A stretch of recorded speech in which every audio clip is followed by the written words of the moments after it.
د سلام په وړاندې کولو سره مو پام راګرځوم د نن ورځې تازه مهمو او لنډو خبرونو ته.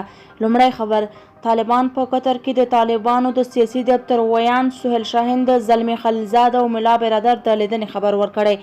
شاهین ویلي دواړو لورو د سولې هوکړې پر تطبیق ځانګړې توګه د بندیانو د خلاصون پر پروسې او د سولې پر بین الافغاني خبرو او مذاکراتو اړوند بحث او خبرې کړي.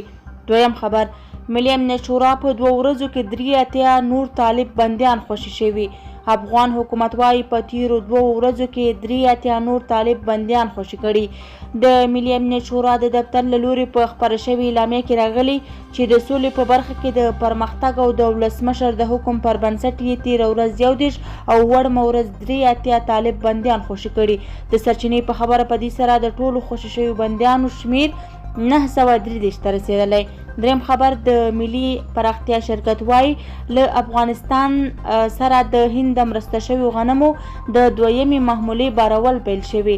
دغه شرکت وايي په دویمه معامله کې 10,000 ټنه غنم شامل دي چې 3 ورځې وروسته به په دغو غنمو بار کښتۍ چابهار بندر ته ورسیږي.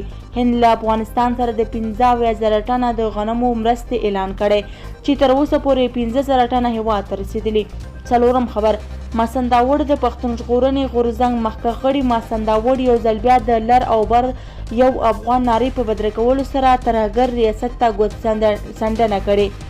د پښتون ژغورنې منل شوي او مخکښې څېرې او د پاکستان په پارلمان کې د پښتنو استازي ماسنداوړ په خپل تازه ټویټونو کې یو ځل بیا د لر او بر یو افغان ناره بدرګه کړې او زیاته یې کړې چې جغرافیې بدلیږي خو قومونه به تل په خپل حال وي. نوموړی زیاتوي چې افغان وم، افغان به یم او افغان به مرم.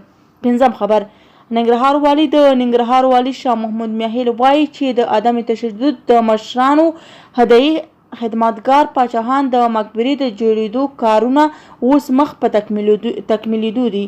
د ستر خدایي خدمتګار د عدم تشدد علمبردار او د خدایي خدمتګار غورځنګ مشر باچا خان عبدالغفار خان چې د ننګرهار په جلال آباد کې ښخ شوی مقبره یې لسیزې کېږي چې د جوړېدو په حال کې دی.